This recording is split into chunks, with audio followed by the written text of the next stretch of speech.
with like a lot of memes. Those are good memes. This year was just memes. Thoughtful banter. Sometimes thoughtful, mostly banter. All the memes. Warning, this podcast episode covers some potentially sensitive subject material. If you suffer from depression or someone you love suffers from depression, please know that before listening to this, we are only stating our personal opinions and we don't take our own opinions too seriously, so you shouldn't either.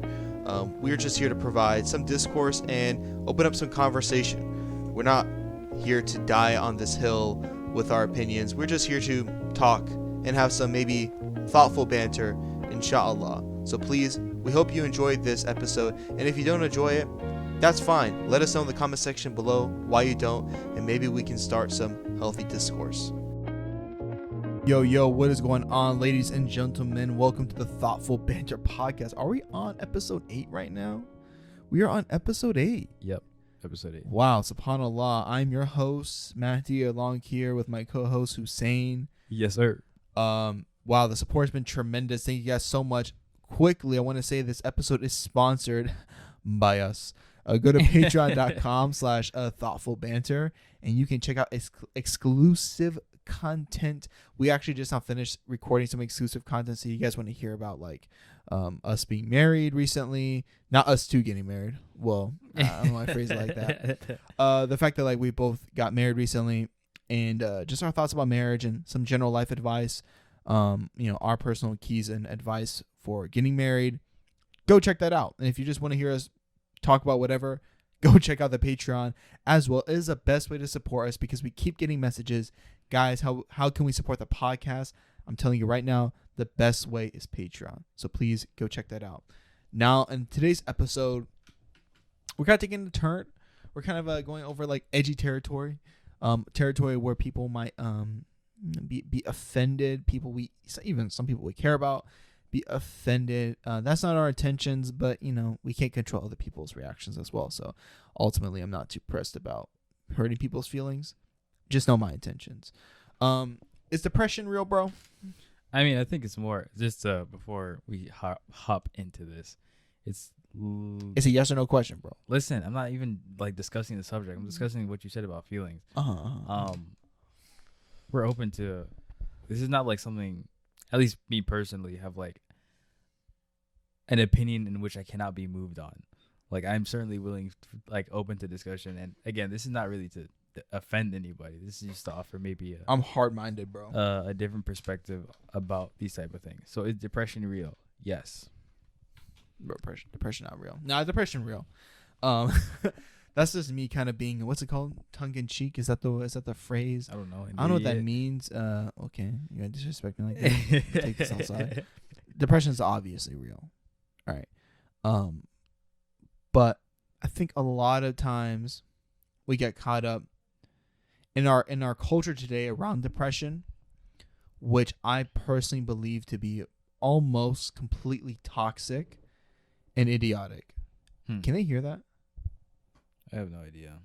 I don't think they should be able to. Yeah, I don't think so. You should just mute your computer just in case. Anyway. Completely idiotic. And like what I mean by that, like look at the show 13 Reasons Why.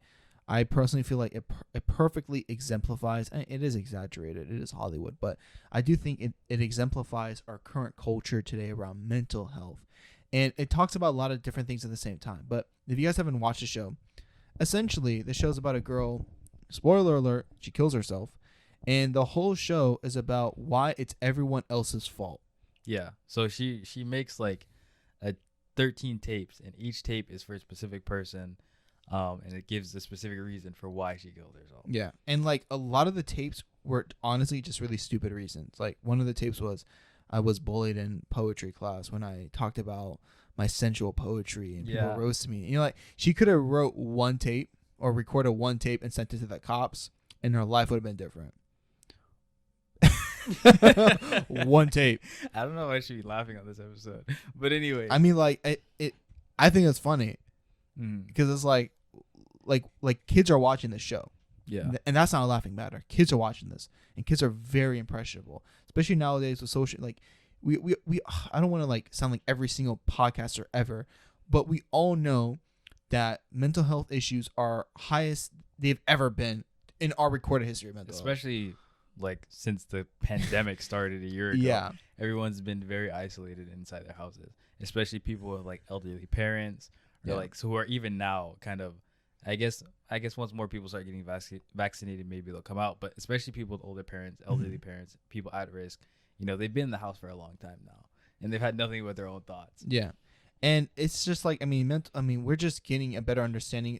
So, like, listen, my point here is not to get on the podcast and to talk about why people are depressed. I'm not a scientist, and I know I'm always talking about Joe Rogan, but there is a great Joe Rogan episode about this, where he brings on this guy who's a scientist and like wrote a book about depression and many misconceptions we have about it. I think if you just look up Joe Rogan depression episode on YouTube, it should come up really quickly. But I am here to say, what I am here to say is that we know mental illness is a thing. I'm not here to prove that. But I'm saying the way we are addressing it, I think is just so stupid and so long-term, potentially it can have the exact opposite impact that it's supposed to be having. Yeah, so how do you think we're addressing it, just to get a little bit more specific? I think we're addressing mental illness, especially like I think specifically depression. I don't know about other stuff. Depression and anxiety, maybe, yeah, and anxiety.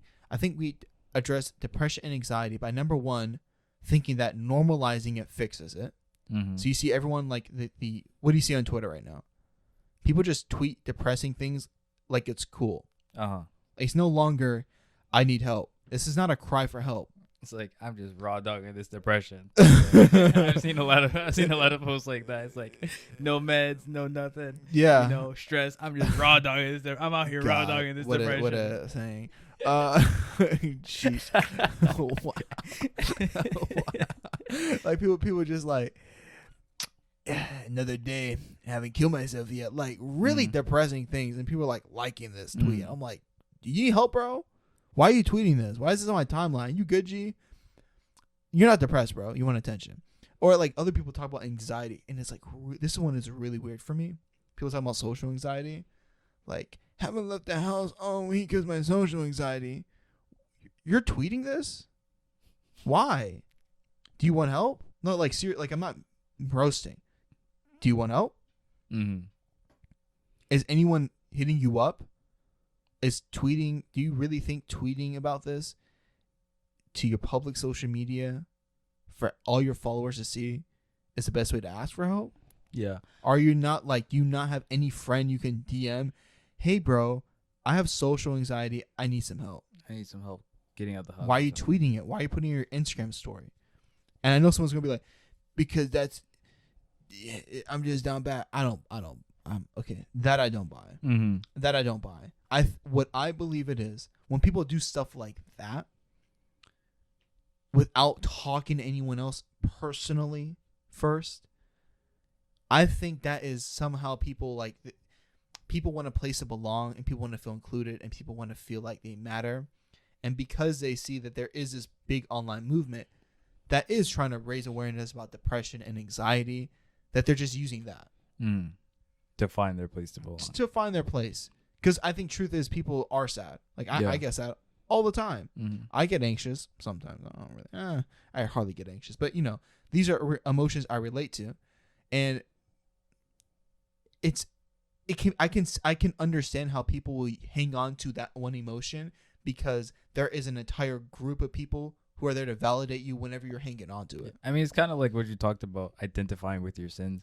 I'm not saying that being anxious is a sin, but it's kind of that same vein. The identity aspect. Yeah, the identifying with that thing.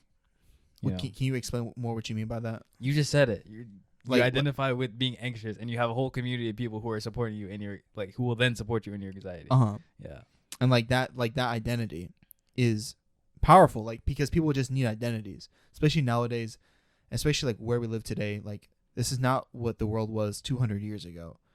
Organized religion is becoming like more and more unpopular, and people are finding other ways to have groups, because that's all as humans, that's like one of the most important things to us, is to be in another group of humans. It makes us feel safe. People hold on to that. You see people do this with veganism, you know, like all these different veganism, atheism, all these different isms. People basically trying to find identity. I know someone personally who's basically trying to find identity through everything but the thing that they have easy access to, which is Islam. But let's not get into that. I mean, yeah, like that's what I'm saying, and I think like this is destructive, right? Like really, like look at the long-term implications. Your identity is being depressed. Your identity is being anxious, is having mental health issues. That's not cool. Yeah. And I know like this is triggering because someone's like, I never said it's cool. I never asked for these problems. I get that. I'm not saying you consciously made that decision. Number one. Number two, I'm not saying this is you. So calm down. But I am saying that the way we're addressing mental health issues online is just pretty ineffective. Just like the online social media culture around it, maybe, right? That's what you're talking about. Yeah, like this culture of just talking about and normalizing it. Like it's not normal or okay. Like it should be fixed. It should be fixed. It's not that it should be Memed accepted. about. Like you know what I see? I see way more memes about depression, way more tweets about talking about depression than people like talking about ways to fix depression. And at the same time, though, I think naturally we as human beings, and especially with the advent of memes, especially like in this generation, I'd say, so Generation Z, we very much cope with humor.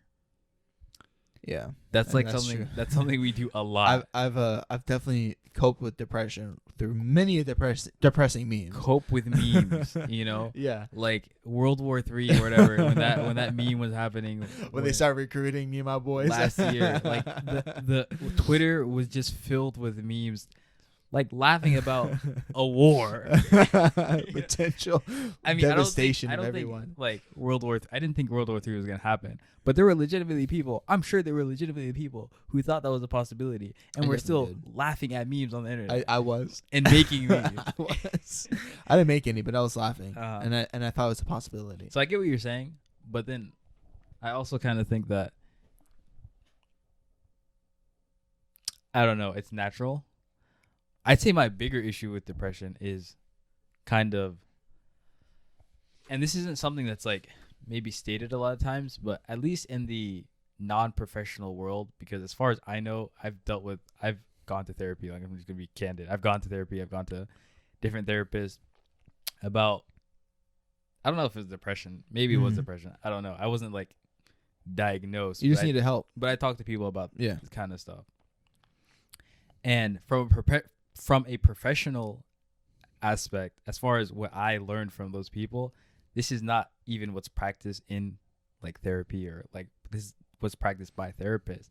But from people, I guess from people outside of that, in an effort to make the person who is feeling depression and who is depressed feel better, they kind of absolve them of any responsibility in the actions that they take. So it's like, yeah, this person is being an absolute a-hole. But it's okay, they're depressed. You know, this person is doing this, and this person has no friends and has no one to talk to about the depression because they're being an absolute a-hole. But you know, it's okay, they're depressed. And I it's see. like, You're saying this is what like non-professional people do, like the general public. And so this is more, I guess, maybe the meme Twitter sphere. Yeah, just dudes, the social media sphere. girls and guys, as people. Where we support people who are feeling depressed, even in their bad actions, so much that we absolve them of any responsibility, and so we never get the problem solved. I see. So I guess what it sounds like, correct me if I'm wrong. First of all, that's courageous of you to talk about that, and I think most people like, you know, should do that exactly. If you're like going through something in your life, I don't know what it is, but bro, like, go get some therapy. Yeah. I've had therapy. I think everyone should at some point. Like, and people try to avoid therapy. Red flag. Like, what you gotta hide, bro? Try some therapy. Like, at least try it. But you're saying, correct me if I'm wrong, that basically this is something that's kind of a like educational issue, like a gap. So basically, the general public is trying to be empathetic, and I think that will solve the problem. I understand that. I think like that's what like I guess good people try to do. I get the desire to, Yeah. but like also when you realize something's not working, you gotta change up. Like I was when I was going through my bout of depression, I was acting out, and my mom was like, yo, you're being an a-hole to everyone around you. Let's get you some help. It wasn't like, oh no, he's feeling really bad about XYZ, so that's okay. That's okay because he's being true to himself. He'll get he'll be able to get through it if he's able to just express himself naturally. Like, this is not how it works. And again, in the world of therapy and therapists, this is not something that's practiced. You're still supposed to be held to like a standard of responsibility.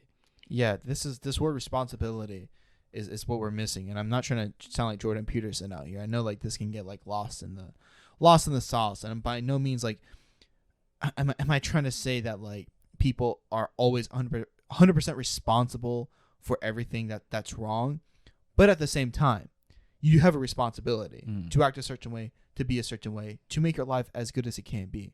Like depression is something that seriously holds people back. Like, and it's depression is weird, and I'm by no means an expert, but from what I've read about it and I've seen in myself and other people, depression acts up in many different ways. It's not just someone like people. We always jump suicide. No, people like would just not push themselves in life. Maybe they're just unhappy in a relationship, or they're just like not. They're just in the same career, same position forever, never excelling, never investing more time in themselves. There's a lot of different ways depression can hold us back. But the first step is like, dog, get some like legit help. Like stop going like to these like things that make you feel better because you're depressed. It's okay to be depressed when life sucks. Like these rainy Tumblr post kind of imagery of depression. It's not cool. Don't let yourself think it's cool. Yeah. Like this is seriously a problem. Yeah. Again, don't it's like normal. identify with it. Yeah. And it's normal. That doesn't mean it's okay though. Like obesity is normal now in America. It's still certainly a problem. But you see like that thing with obesity. Now you see people like obese models trying to be like, look how beautiful and fat I am. Except my fatness is beautiful, right? Because they're trying to normalize what they feel and be like, this is okay because I feel like this. No, it's not. Maybe, okay, you being beautiful or not, that might be slightly subjective. You sure as hell ain't healthy. And maybe the runway model isn't healthy either, but that's a different podcast. The point is, I'm getting lost in the sauce as I always do. The point is, bro, get some professional help. Yeah. And then also, like, I guess I've seen some people have bouts of sadness. And then again, kind of because it's like the end thing to do, be like, oh, I'm depressed. Oh, I need meds because I'm so sad all the time. Like bouts of sadness, like just like so, like prolonged periods of just being sad. Not even necessarily I mean, if the term depends on your definition of prolonged, but maybe I'm sad for like a week. Yeah. Maybe I'm sad for a week, and it's like, oh, I've never felt this before. I'm depressed. I need medication. This is the only thing that can help me. Like, I've seen this happen before. You have? Yeah. Wow. And this is not something that necessarily needs to be that. I think if people were just in general more reflective, it'd be kind of easier to point out the source of these things. Journaling. And less people would be depressed, and less people would need meds for the depression. Yeah. And there's a lot of things too. Like I dive into this because I don't like to say I've suffered from depression, because again, like I feel like for me it's always been bouts of sadness. I don't know. I honestly don't care that much either. I just care about fixing the problem. The problem is this feeling is preventing me from being my best self. But I've done lots of research into this, and I do see like, like some there are some things that are just like physical habits that change immediately how we feel. Like if you eat crap, you're gonna feel like crap. If you don't get enough sunlight, don't get enough vitamin D, you're gonna feel bad. If you don't exercise, you're not gonna feel like your best self. Like simple things like that. Like you take like a standard dude, and we're in COVID. We spend all of our time at home looking at screens. You think you're gonna feel like your best self, bro? I will also say that sometimes, actually a lot of times, I'd argue most of the time even, there is a spiritual aspect to the things that we're feeling. SubhanAllah. I love when you going like right where I'm about to go, bro. Let's do it. Yeah. If you're regularly sinning, or like regularly, like just not actively trying to cultivate your relationship with God, you will feel worse because of it. And you might be like, yo, what is going on? If you don't have that awareness of the things that you're doing consistently, even small things. Like if you're like a white liar all the time, you're just like little small lies here and there all the time. This stuff will start to affect your spirituality, which will then start to affect your mental health, and you won't even be aware of why. Yeah, You know? I know exactly what you're talking about because I've experienced it firsthand. I guess a lot, because it's like the cringy thing to do, like, oh, anything can be solved with religion. I know. And yes, this can be taken to an extreme where people are like, how can you be depressed when you believe in God? pray your depression away. Yeah. How can you be depressed when you believe Yeah. in God? Stuff like that. And so this can be taken to an extreme. But I'm saying that if we are maybe pay a little bit more attention to the things that we do, the way that we are on normal days and every days, we'll be able to notice those changes in us, and we'll be able to, again, find the root cause. And sometimes it really is as simple as I wasn't praying when I need to be praying. I actually, when I was, I don't know if I should say this. I'll say it.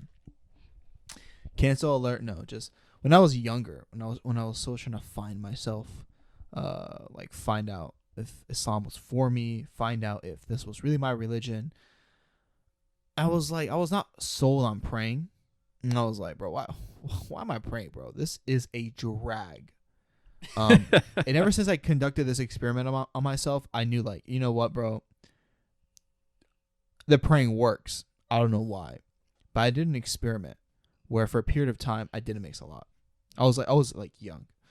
I just didn't do it. I don't know how long I did it, but I know I did it long enough where I was like, I'm depressed. And I just remember thinking, yeah, you haven't been praying, stupid. Yeah. And I got back to Salat, and I immediately felt better. Now you can say that's placebo. Maybe it is. Doesn't mean it's wrong. Number one. Number two, again, like Hussein just now said, we're not saying that every single your depression is always solved by religion. We're not even saying religion says that. Like, we know that this dunya is a testing ground. Maybe your test is to get a hold of your depression. Maybe God wants you to go see a therapist, right? I mean, as Muslims, whenever we have cancer, how many people do you see going to the sheikh versus going to the doctor? Yeah. We understand you should go to the doctor, right? Like, so we're not saying that. I guess sometimes people get it misconstrued because depression, like the psyche seems abstract, like, oh, it's in your mind, so it's the same thing as spirituality. I'm sure the two are connected, but they also are different things. Yeah. But I know even now, sometimes I'll just feel extremely lazy. Like, and that's one way, like, depression manifests a lot, Laziness. I just feel extremely lazy, don't want to do anything, just want to lay in bed all day. Yeah. And I'll get up and get some work done, not as much as I should, and I'll feel this like this sluggishness, this lethargy, and I just won't want to do anything. And then I'll think, and I'll be like, why am I feeling this way? Because this is not how I normally feel. And I'll be like, I haven't really been feeling, on top of my wajibat. I haven't been as good as I might. I say I might should. I haven't been as good as I should be. Yeah, I know what you mean. And that's sometimes so relatable. And sometimes all it takes is correcting that, and then immediately I'll feel better.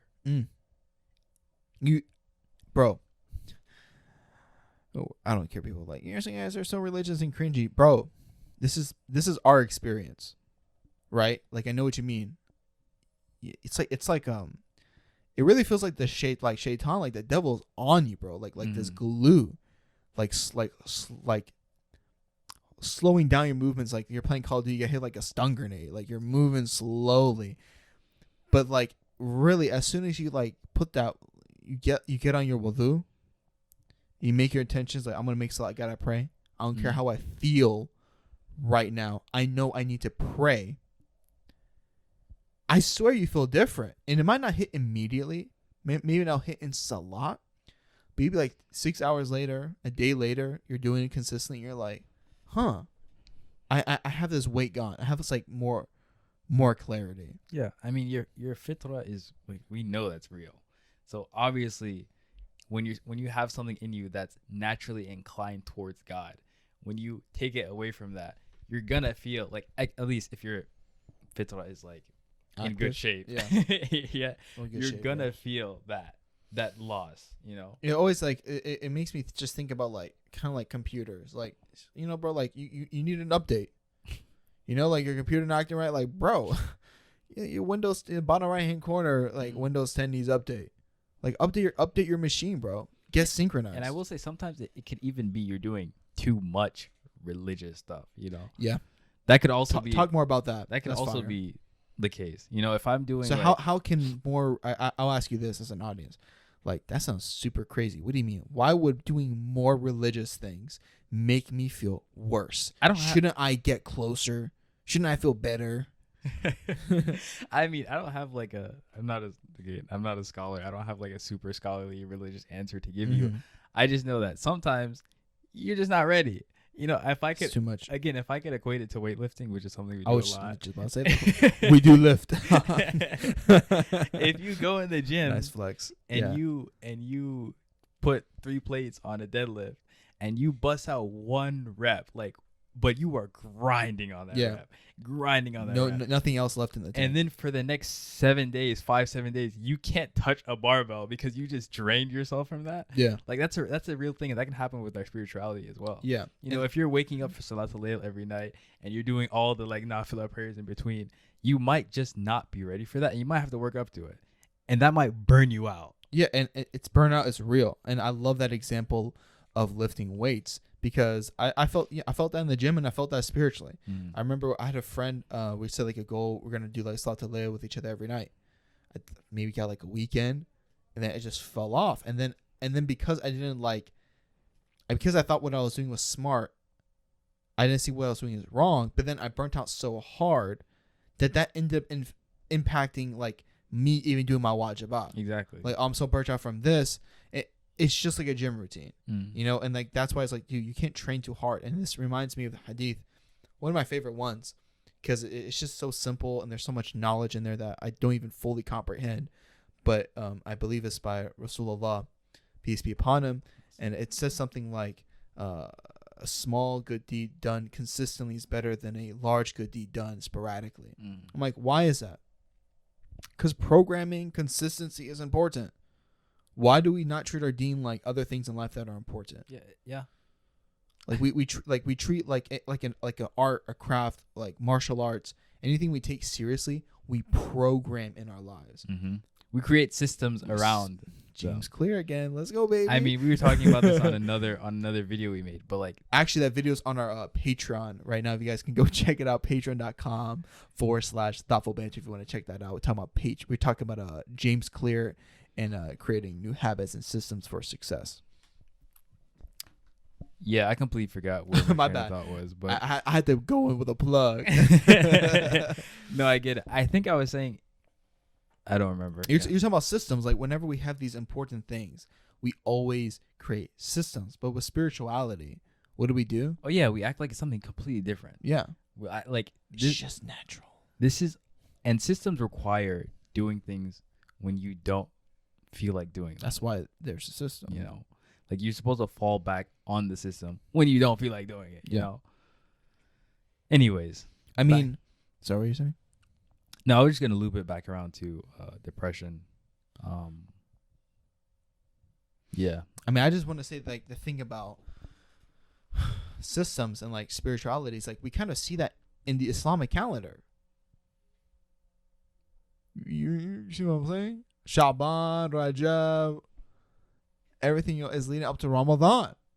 Like, dog, I just realized that's amazing, bro. Or even like our spirituality seems to be programmed like a workout. And I know, like, it's not. Hussein looks shook right now. I know there's a video. Hussein's like pondering hard. I think I just realized that. And like, I shouldn't have, because you hear it, right? Like, take Shaban importantly. This is the time we're preparing for. Like Rajab is like the beginning of like the spiritual season. Yeah, and then, you know, like we always say, like, it's like every month is like preparing for the next month. And you guys, I mean, if anyone here is lifting weights and you take it seriously, look at your workout programs. Workout programs that are done well are strategically organized. You don't just start lifting 5x5 for every month for the rest of the year. No, you're building up. What's your goal? Okay, if you're leading up to a 1 rep max, how's your routine start off 6 months beforehand? You're building up to that point.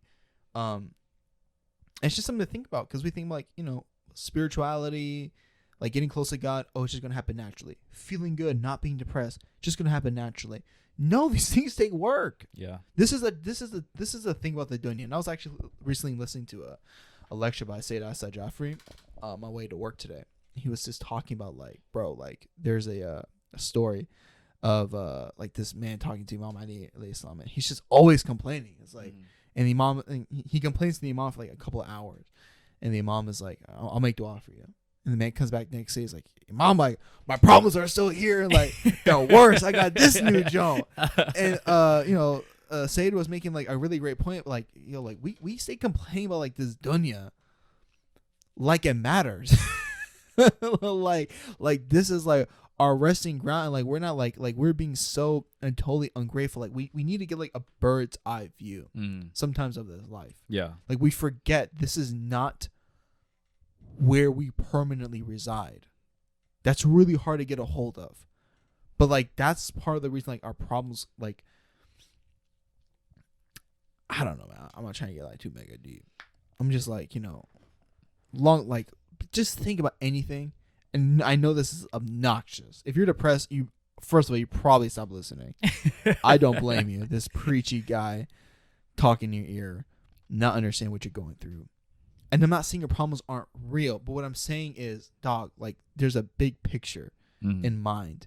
And it's not to say your problem isn't real. Fixing your problem might be the purpose, right? But is that this one thing you're going through, or these things you're going through, they aren't permanent, period. They're not permanent. These things are not your entire, even, they might not even be permanent in this life. And if they're permanent in this life, they won't be there the next life. Yeah. So what are we stressing over? Yeah. Subhanallah. SubhanAllah. Yeah, I got nothing else to say. You can wrap it up whenever. That's not really out of it. I'm trying to like stretch this out a little bit. We got 30 minutes. Ishadula fidilhitik wayayo. I don't know if people hate me. That sounds good right now. Ya Anything? Fadil, Ya I'm Abbas, Ya trying to think of like one more thing we can link it back to. So depression isn't fake in every single case. I'm not saying depression is fake. What we are saying is, number one, go to a therapist, and create a system in your life that the focus of it creates happiness and success. Also, I'd say make sure you build in periods in your life where you are, in your day, where you are reflective about the things you did and how those things made you feel and affected you. Journaling. I know Matt keeps on bringing up journaling, but recently I know I myself have gotten into that, and I realized, one, I see like small changes day to day, and two, it really allows for that like moment of reflection. You really just sit there and ponder about the things that happen to you. Forces it. It's a system. Yeah. And I've actually, thank you for reminding me. I've been slacking with journaling lately. Have we done it like in 2 days in a row, 3 days? Slacking alert. Got to get back on my journaling grind. But it's like, it's I'm always hesitant to talk about this because it's like it's taboo in the Muslim community. On one hand, I'm not trying to like decrease progress because it's been we've only just gotten to the point where we have like these Muslim therapists who are trying to service the community, and like we're talking about it, and like that's a good thing. Like I'm not against that. That's a good thing. We needed that. For too long, people have been depressed going to scholars, and scholars say, bro, you believe in God, bro? How can you be depressed if you believe in God? Yeah, I acknowledge that. It's not a joke to me. But just keep in mind what I'm trying to say. Please don't take it out of context. Don't hear this and be like, bro, I don't like what you say about depression, bro. People be hitting me up. Both of us up when we say something in the podcast, like, bro, why did you say that, bro? Because it's what I think. Because it's what I think, bro. Like, I don't know what you want from me. It's like, it's not personal. Like, don't be hurt with me. Thank you guys so much for listening. Thank you guys. Please hit up our Patreon. That is the best way to support us. We also have a wish list. But the best way to consistently support us is to subscribe to our Patreon. Inshallah, we see you guys there. Hope you guys enjoyed this episode. We are out.